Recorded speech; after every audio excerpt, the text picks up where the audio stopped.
जळगाव तालुक्यातील भोकर पडसोद शिवारात कपाशीच्या शेतात गांजाची झाडं लावून उत्पादन घेण्याचा प्रयत्न करणाऱ्या शेतकऱ्याच्या शेतात कारवाई करीत गांजाची 27 झाडं जप्त करण्यात आली। प्रकाश सोनवणे राहणार भोकर तालुका जळगाव या शेतकऱ्याचे नाव असून त्याच्या विरुद्ध गुन्हा दाखल करून अटक करण्यात आली आहे। तालुक्यातील भोकर पडसोद शिवारात गांजाची शेती केली जात असल्याची माहिती पोलिसांना मिळाली। त्यानुसार जिल्हा पोलीस अधीक्षक डॉक्टर महेश्वर रेड्डी यांनी कारवाईच्या सूचना दिल्या।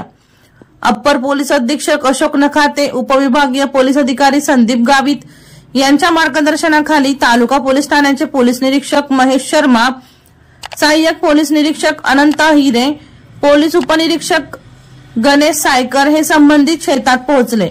शेतात कपाशीच्या पिकात गांजाच्या 27 झाडं लावलेली आढळून आली। 5 ते 6 फुटापर्यंत त्यांची वाढ झालेली होती।